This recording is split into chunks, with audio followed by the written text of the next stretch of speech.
by the victorious nationalists. Arizmendi Arrieta arrived there to join the group of local priests to find a community that was in the depth of despair, demoralisation, fragmentation. The Basques refer to those years of the early 1940s as the hungry years, because some of you, I guess in an Australian Catholic audience, you might remember that there's almost a folk memory of the phrase, Cromwell sowed the fields of Ireland with salt to destroy the agricultural base of Irish society in crushing English hegemony. Well, Franco did much the same thing in Spain to the industrial base of the Basque region, to crush Basque resistance, and as a result, unemployment, malnutrition, privation, social dysfunction, again on scales virtually unimaginable to us, with a rule throughout the 1940s and indeed into the 1950s.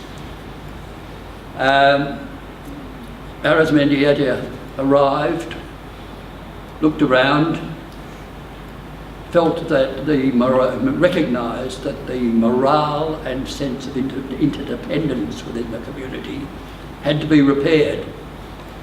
The mechanism that he chose was the YCW. He worked through the local, he applied the justice philosophy and the organisational structure to the rehabilitation of that community. His first step was to form a soccer club. His second step was to establish a local medical centre. His third step was to establish a technical school, all within the context of the YCW, all within the context of See, Judge, Act. In the course of the next 15 years, up until 1956 in fact, he engaged in a process of intense formation.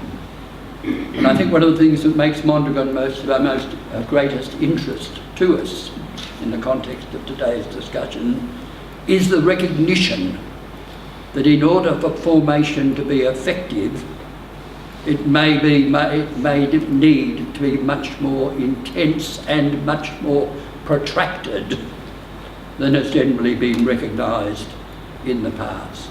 In the course of those 15 years, Arizmendi Arrieta conducted more than 2,000 formation sessions with a group of young people he recruited through this technical school, and together they embarked on a project of discovery.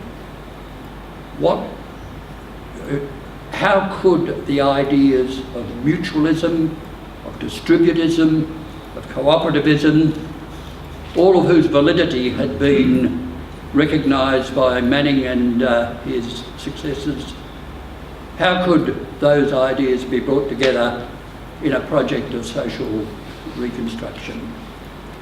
And by the time Shirley Williams introduced me to Mondragon in the early 1980s, you had 37,000 people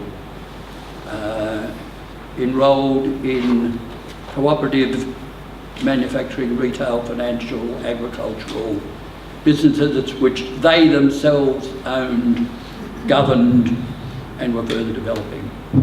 Today, when you go to Mondragon, there are 83,000 people engaged on that basis in Mondragon as a result, squarely, of two things: an inspired, creative, social thinker in Arizmendi Arrieta, and the formation process, the working out of the formation process in a highly developed form, but arising from the thought originally of Cardijn. And the question becomes, is there not something here from which we in Australia can learn? Are there lessons here for us which might be applicable in the light of our current difficulties and discontents?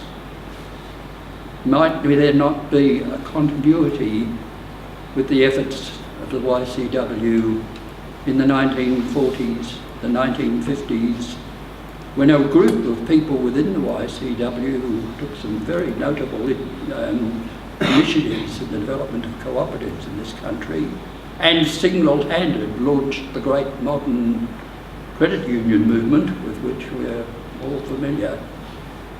What might we not revisit all this, draw inspiration from it, draw example from it, and find a new way of, I don't like the phrase, moving forward. Thank you very much.